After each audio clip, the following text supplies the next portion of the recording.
అవుతుందండి.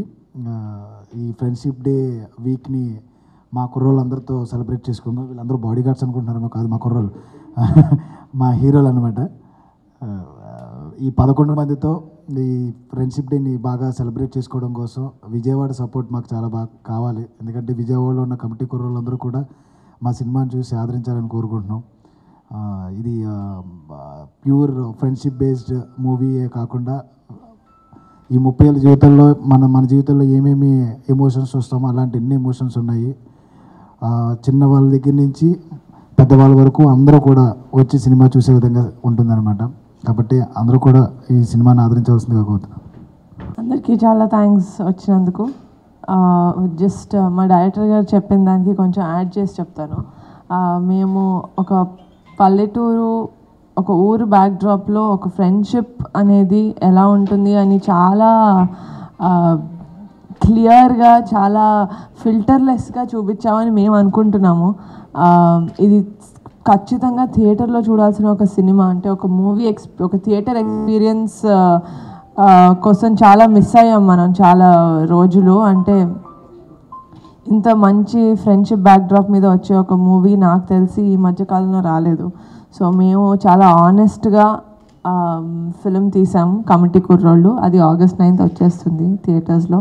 So please అందరూ చూసేయండి. అండ్ చాలా ఆస్పిషియస్గా స్టార్ట్ అయింది మా డే. వెళ్ళి అమ్మవారిని దర్శించుకొని వచ్చాం. సో నాకు ఎప్పుడు అమ్మవారిని దర్శించుకున్నా కూడా అదొక చాలా పాజిటివ్ ఫీలింగ్ వచ్చేస్తుంటుంది అనమాట. So with that very positive feel I hope that మీరు కూడా వచ్చి 9th సినిమా చూస్తారు, మమ్మల్ని బ్లెస్ చేస్తారని కోరుకుంటున్నాను. Thank you so much. Pink elephant pictures banner పైన ఈ యదువంశీ గారి డైరెక్షన్లో నిహారిక గారు ప్రొడ్యూసర్గా ఒక 11 మంది న్యూ టాలెంట్ని ఇంట్రడ్యూస్ చేస్తూ కమిటీ కుర్రాలని ఒక సినిమా మేము చేసాము. 11 మంది కుర్రాలతో పాటు ఒక 4 కొత్త అమ్మాయిని కూడా ఇంట్రడ్యూస్ చేసాం. అంటే అంత టోటల్గా న్యూ క్యాస్ట్తో ఈ సినిమా చేసాము. టోటల్గా ఒక 11 మంది కుర్రాళ్ళ జీవితం, ఒక 30 ఏళ్ళ జీవితం, ఒక 8 years వాళ్ళ ఏజ్ నుంచి స్టార్ట్ అయ్యి ఒక 30 years వరకు వాళ్ళ లైఫ్లో జరిగిన ఒక ముఖ్యమైన ఘట్టాలన్నీ కూడా ఈ సినిమాలో ఉంటాయి. బేసిక్గా మన గోదావరి జిల్లాలకి బేస్ చేసుకుని సినిమా చేయడం జరిగింది. ఎందుకంటే యదువంశీ గారు కూడా ఈ గోదావరి జిల్లాలో నుంచి వచ్చారు ఆయన డైరెక్టర్గా. ఆయన ఈ లోకల్ ఇన్సిడెంట్స్ ఇక్కడ ఉన్న ఒక ఊర్లో ఒక జాతర బేస్ చేసుకుని మన ఈ సినిమా చేయడం జరిగింది. జాతర బ్యాక్డ్రాప్లో వాళ్ళకు 12 ఏళ్ళకి ఒకసారి వచ్చే ఒక జాతర బ్యాక్డ్రాప్లో ఈ సినిమా చేయడం జరిగింది. దీంట్లో ఆల్మోస్ట్ ఒక 10 పాటలు, చాలా మ్యూజికల్గాను అట్ ద సేమ్ టైము మన చిన్ననాటి విషయాలు, ఒక చైల్డ్ జర్నీ నుంచి 30 ఏళ్ళ ఒక మెచ్యూరిటీ వచ్చే వరకు ఒక వ్యక్తి జీవితం జరిగే అన్ని ఘట్టాలని కూడా చాలా అద్భుతంగా చిత్రీకరించారు. ఇది ఈ నెల 9వ తారీఖున రిలీజ్ అవుతుంది. మేము కూడా ఇప్పటిదాకా హైదరాబాద్లో చాలా ప్రమోషన్స్ చేసి ఫస్ట్ టైం ఇది ఆంధ్రాలో ఇక్కడ లోకల్ ఇది ఎక్కువ ఉంది కాబట్టి ఈ విజయవాడ నుంచే మళ్ళీ మేము ప్రమోషన్ స్టార్ట్ చేసాము. ఈ సినిమాని 9వ తారీఖున అందరూ థియేటర్స్కి వచ్చి ఆదరిస్తారని చెప్పి మనస్ఫూర్తిగా కోరుకుంటున్నాము. Thank you.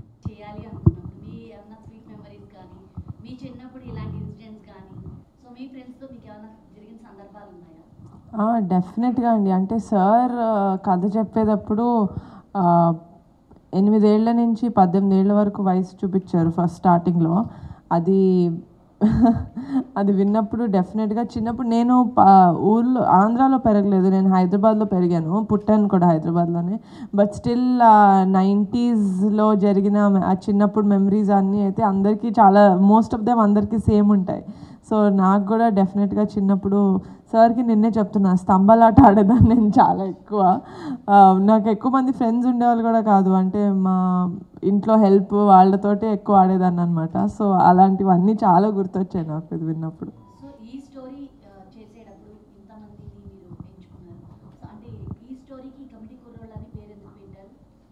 అది మీరు మా డైరెక్టర్ని అడగాలండి, పేరు పెట్టింది ఆయనే. మేడం, అంటే ఊళ్ళో ఏదైనా ఒక పండగ జరగాలన్నా, ఒక జాతర జరగాలన్నా, ఒక వినాయక చవితి జరగాలన్నా, మనకి ఒక ఊరేగింపులు జరగాలన్నా, లేకపోతే ఏదన్నా ఎలక్షన్ ప్రచారాలు జరగాలన్నా ఊళ్ళో అల్లరి చిల్లరగా తిరుగుతూనే ఒక బాధ్యతగా ఉండేది, ఆ ఊరేగింపులు కానీ ఆ జాతరలు కానీ చేసేది ఎవరన్నా అంటే అది కమిటీ కుర్రోళ్ళు అండి. మనకి భోజనాలు పెట్టే దగ్గర నుంచి లేకపోతే ఎవరికైనా ఏదైనా గొడవలు జరిగే వరకు ఎవరు ఉంటారంటే అది కమిటీ కుర్రోళ్ళే. ఈ 11 మంది వాళ్ళ జీవితంలో ఏమేమి చేశారనేది సినిమా. సార్ చెప్పినట్టు మన సినిమాలో ఈరోజు మా దుర్గమ్మ తల్లే మాకు ఏమంటారు దాన్ని ఇన్స్పిరేషన్ అన్నట్టు మన 108 దేవతల ఆ రిఫరెన్స్తోనే తీసుకున్నాను. 12 సంవత్సరాల జాతర ఒకటి మన సినిమాలో ఉంటుందన్నమాట. 3 సార్లు జరిగింది అది. ఆ జాతరని వీళ్ళు ఎలా జరిపించారు, వీళ్ళు ఎలా చూశారు అనే దాని మీద సినిమా నడుస్తుంది.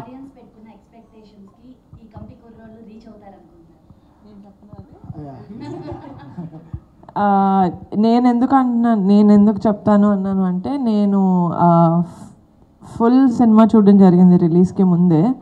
And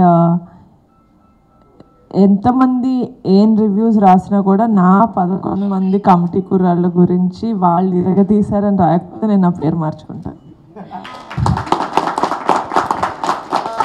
they were brilliant. ఒక్కొక్కళ్ళు అది వాళ్ళ ఫస్ట్ సినిమా లాగా యాక్ట్ చేయలేదండి. వాళ్ళ పాత్రలో అసలు ఇమిడిపోయి చాలా అద్భుతంగా యాక్ట్ చేశారు. అంటే నేను ఒక ప్రొడ్యూసర్గా నా పిల్లల్లాగా చెప్పట్లేదు, డెఫినెట్గా ఒక ఆడియన్స్ లాగే చూశాను నేను సినిమా. అలాగే చెప్తున్నాను, 11 మంది ఇంత సెన్సేషనల్గా యాక్ట్ చేయడం, ఐ థింక్ ఇది ఒక నిలిచిపోతుంది ఈ సినిమా.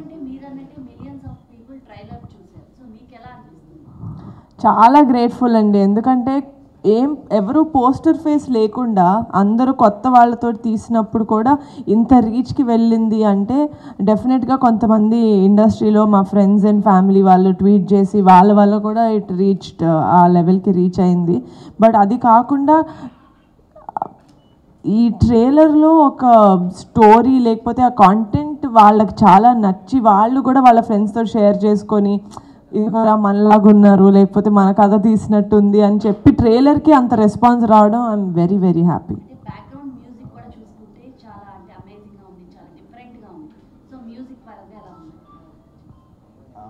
మ్యూజిక్ ఏంటంటే సినిమా ఒక రకంగా చెప్పాలంటే ఈరోజు మేము అందరికీ బాగా తెలుస్తున్నామంటే కారణం ఫేస్ ఆఫ్ ది ఫిల్మ్ మాకు నిహారిక గారు అయితే బ్యాక్ అండ్ మమ్మల్ని వినపడేలా చేసింది అనుదీప్ దేవ్ గారు.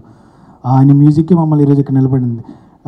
అంటే అందరికీ తెలిసే విధంగా చేసింది. పాటలు చాలా పెద్ద హిట్ చేశారు మొత్తం అందరూ. ఆ రోజులు మల్లీరావు కానీ, రీసెంట్గా రిలీజ్ అయిన సందడి కానీ, ప్రేమ గారిడి, ఎలక్షన్ టైంలో వచ్చిన ఎలక్షన్ సాంగ్ కానీ, ప్రతి సాంగ్ కూడా మంచి రెస్పాన్స్ వచ్చింది. మేడం చెప్పినట్టు నేను కూడా పేరు మార్చుకుంటాను. ఎందుకంటే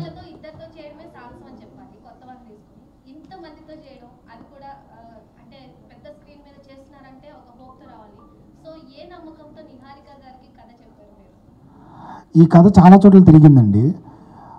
ఇఫ్ నాట్ నిహారిక ఈ కమిటీ కుర్రోళ్ళు ఇంకా తిరుగుతూనే ఉండేది.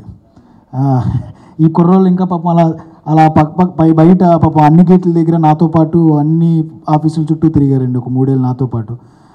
మేడం అంత గట్ ఫీలింగ్ ఎలా చెప్పగలిగారంటే వీళ్ళందరూ ఒక 13 కేజీల నుంచి 15 కేజీలు తగ్గారనమాట ఒక క్యారెక్టర్ కోసం.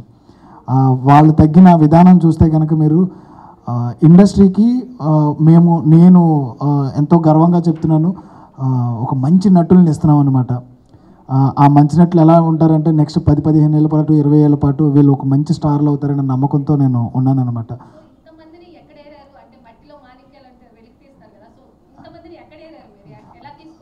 అందరూ ఆడిషన్స్ అండి, ఇంక్లూడింగ్ అమ్మాయిలతో సహా ప్రతి ఒక్కరూ ఆడిషన్స్. 6000+ ఆడిషన్స్ చేసాం మేము. ఫిల్టర్ చేయడానికి మేము దగ్గర 2000+ ఆడిషన్స్ని మళ్ళీ ఫిల్టర్ చేసాము. ఈ ఒక్కొక్కరిని మినిమం 7 times ఆడిషన్ చేసాము. మాకు ఆడిషన్ చేయకుండా ఒక నటుడు దొరికాడంటే అది ప్రసాద్ బెహ్రా గారు. ఆయన గురించి తెలుసు కదా మీ అందరికీ. ఆంధ్రప్రదేశ్ మొత్తం తెలుగు రాష్ట్రాల్లో మొత్తం అందరికీ తెలుసు ప్రసాద్ బెహ్రా గారు ఏం చేస్తారని. ఏదో ఒక చిన్న చేస్తే మీ ఫ్యాన్స్ చూస్తారని.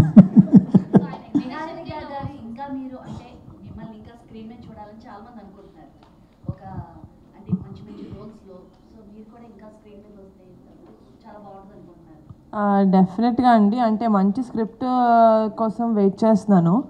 తమిళ్లో దొరికింది, సో ప్రస్తుతానికి తమిళ్లో ఒక మూవీ చేస్తున్నాను, కానీ తెలుగులో I'm still looking for good scripts.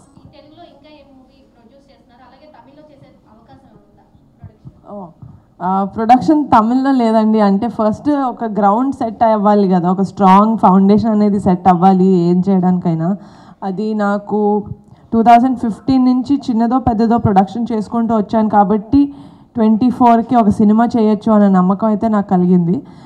ప్రస్తుతానికి కమిటీ కుర్రాళ్ళు ఒకటే ఉంది నా స్కెడ్యూల్లో, నా టైం టేబుల్లో. అది రిలీజ్ అయిన తర్వాత ఇంకే సినిమాలైనా చేద్దామని అయిపోయిందండి. Next month release.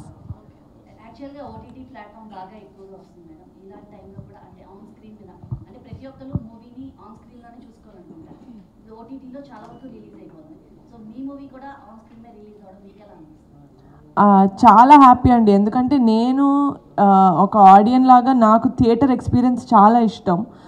అది చాలా డిఫరెంట్, ఎందుకంటే నేను కూడా చాలా సినిమాలు ఓటీటీలో చూస్తాను, థియేటర్లో చూస్తాను. కానీ థియేటర్లో కొన్ని సినిమాలు మిస్ అయినప్పుడు ఓటీటీలో చూసినప్పుడు అరే ఇలాంటి సినిమా థియేటర్కి ఎందుకు వెళ్ళలేదు, ఏదో ఒకటి షూటింగ్ ఉండడం వల్ల, బిజీ ఉండడం వల్ల కొన్నిసార్లు మిస్ అయి ఉంటాను.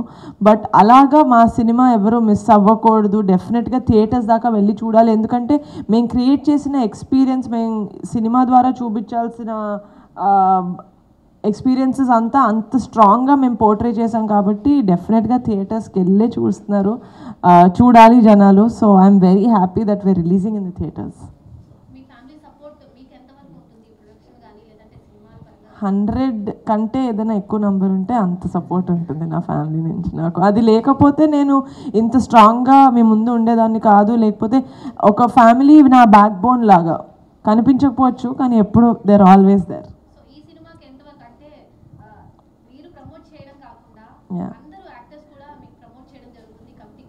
ఎస్, వెరీ బ్లెస్డ్ అండి, చాలా బ్లెస్డ్. ఎందుకంటే నేను ఎలాగంటే ఏం కంటెంట్ ఏం చూపించకుండా నా సినిమా వస్తుంది ప్రమోట్ చేయని అడిగే టైప్ కాదు నేను. చూడండి మీకు నచ్చితేనే ప్రమోట్ చేయండి అనే లాగా. ఎందుకంటే జస్ట్ బికాస్ ఫ్యామిలీ కాబట్టి ఏది చేసినా ఓకే అని చెప్పి వెనకాల కూర్చొని చప్పట్లు కొట్టే ఫ్యామిలీ కాదు మాది. నిజంగా టాలెంట్ ఉంటేనే, నిజంగా క్యాలిబర్ ఉంటేనే దిల్ సపోర్ట్. అలాగా నేను కూడా కంటెంట్ చూపించడం జరిగింది చాలా మందికి ఫ్యామిలీలో, and they were very happy. So that makes me more happy. Yes, అయ్యో సరే, నాకు ఫ్యామిలీ ఎలా బ్యాక్ బోన్ అన్నానో మా కమిటీ కుర్రాళ్ళకి రమేష్ గారే బ్యాక్ బోన్. నిజంగా అంటే నేను కమిటీ కుర్రాళ్ళు షూటింగ్ చేసే టైంలో నేను చెన్నైలో ఎక్కువ ఉన్నాను అనమాట, ఎక్కువ షూటింగ్ చేస్తూ ఉన్నాను. ఏమన్నారంటే నేను షూటింగ్కి వస్తాను అంటే ఒక 2-3 సార్లు షూటింగ్కి వెళ్ళాను. అప్పుడు నేను వచ్చానని కొంతమంది క్రౌడ్ వచ్చారనమాట. సో అప్పుడు సార్ అన్నారు, నువ్వు లేకపోతేనే కొంచెం షూటింగ్ ప్రశాంతంగా జరుగుతుంది, నువ్వు రాకపోతేనే బెటర్ ఏమో అన్నారు. సో ఆయనే ఫస్ట్ హ్యాండ్ మా షూటింగ్ అంతా దగ్గరుండి చూసుకున్నాను అనమాట. So I'm very very grateful. ఎవరు మాట్లాడతారు?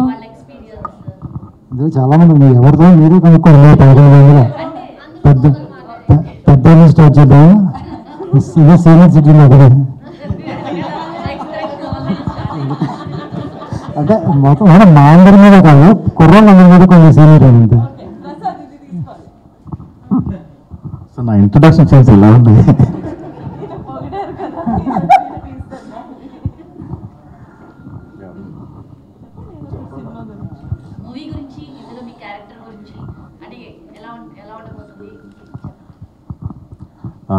అందరికీ నమస్కారం అండి. మూవీ గురించి అంటే ఓ 30 ఏళ్ళ జీవితం, పల్లెటూరులో ఉన్న వాళ్ళకి, పల్లెటూరు నుంచి సిటీ వైపు మైగ్రేట్ అయిన వాళ్ళకి అర్థం పట్టే సినిమా అంటే ఈ సినిమా చూసినప్పుడు అరే అది నేనే కదా, అరే మా అది నువ్వురా అని చెప్పి మనకు మనం ఆ సినిమాలో చూసుకునే అలా ఉంటుందండి. ఇందులో నా క్యారెక్టర్ పేరు పెద్దోడు. ఆ ఊర్లో ఉంటూ సిటీ నుంచి వచ్చే ఫ్రెండ్స్ కోసం ఎదురు చూస్తూ ఉండిపోతాడు. చాలామంది ఉన్నారండి అలా. ఇప్పుడు అందులో ఆటో డ్రైవర్ క్యారెక్టర్ నేను. అది మేము ఆ ఊరు ఎప్పుడైనా వెళ్ళినప్పుడు ఎవరన్నా ఆటో, మాకు తెలిసిన ఊరు వ్యక్తి ఆటో ఉంటుంది కదా, అరే మా పవరాలంటే డబ్బులు కూడా తీసుకోడు. సో వాడు కూడా బేరం అంతా ఆటో లైన్ పెట్టుకుని ఉంటారు. ఫస్ట్ వాడు అలా సెకండ్ లైన్లో ఉంటాయి ఆటోలోనే. సో తెలిసిన వాళ్ళు ఎవరైనా వస్తే ఫస్ట్ లైన్ అంతా క్యాన్సిల్ చేసి వాడు మన వాళ్ళ కోసం ఆటో తీస్తారు చూసారా, అలాంటి ఒక క్యారెక్టర్ అండి ఇందులో నాది.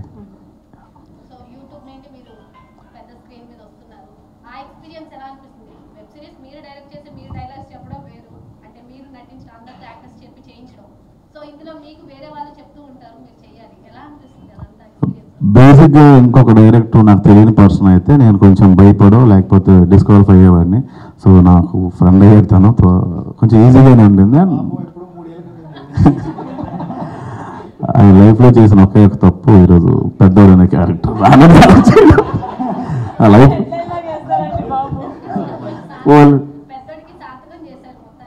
అయిందండి.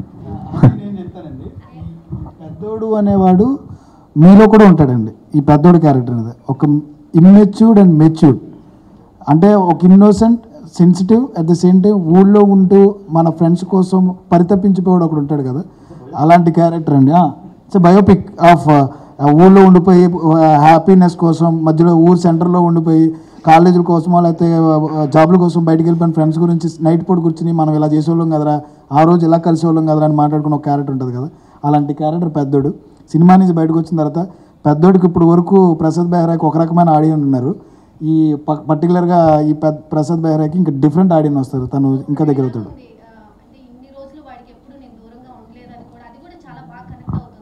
సూర్య అంటే ఒక గొడవ అయిన తర్వాత మళ్ళీ ఒక ఫ్రెండ్స్ కలిస్తే ఇలా ఉంటుంది అనే ఒక క్యారెక్టర్ బాగా చేశారు. సో మీకు ఎలా? చాలా బాగా అనిపిస్తుందండి. ఫస్ట్ ఆఫ్ ఆల్ దుర్గమ్మ వారి ఆశీస్సులు ఎప్పుడూ ఉంటాయి. నేను చాలా రోజులు గుడికి వచ్చేవాడిని, ఈరోజు సినిమా కోసం రావడం చాలా సంతోషంగా ఉంది. మా సినిమా గురించి వస్తే ఇక్కడ కుర్రోళ్ళని పెట్టారు, కానీ ఇక్కడ 6 నుంచి 60 ఏళ్ళ వరకు అందరికీ కనెక్ట్ అవుతారండి సినిమా. అంటే 60 ఏళ్ళకి ఫ్రెండ్స్ ఉంటారు, 5 ఏళ్ళకి ఫ్రెండ్స్ ఉంటారు, 30 ఏళ్ళకి ఫ్రెండ్స్ ఉంటారు. సో అందరికీ కనెక్ట్ అయ్యే సినిమా. సో మా క్యారెక్టర్స్ వచ్చి ఏమడిగారు మర్చిపోయాను నేను ఫ్లోలో. ఇద్దరు ఫ్రెండ్స్ కొట్టుకున్న తర్వాత కలిసే క్యారెక్టర్ మోటివేషన్ చూపించారు కదా. దినేష్ వాడికి దూరంగా నేను ఉండలేదు అని చెప్తున్నారు కదా. సో ఆ ఎమోషన్ ఎలా క్యారీ చేశారు మీరు? రియల్ గా ఏమైనా జరిగిందా మీ లైఫ్ లో అన్ని ఫ్రెండ్స్ కి దూరంగా ఉండడం అలాంటి? అంటే ఫ్రెండ్స్కి అయితే దూరంగా జరగలేదు, కానీ మనుషులకు దూరంగా జరిగింది. అంటే బాగా ఇష్టమైన వాళ్ళకి కొంచెం దూరంగా ఉండడం జరిగింది. సో అది రిలేట్ చేసుకుని నేను ఎమోట్ చేశాను అది. సో అంతే.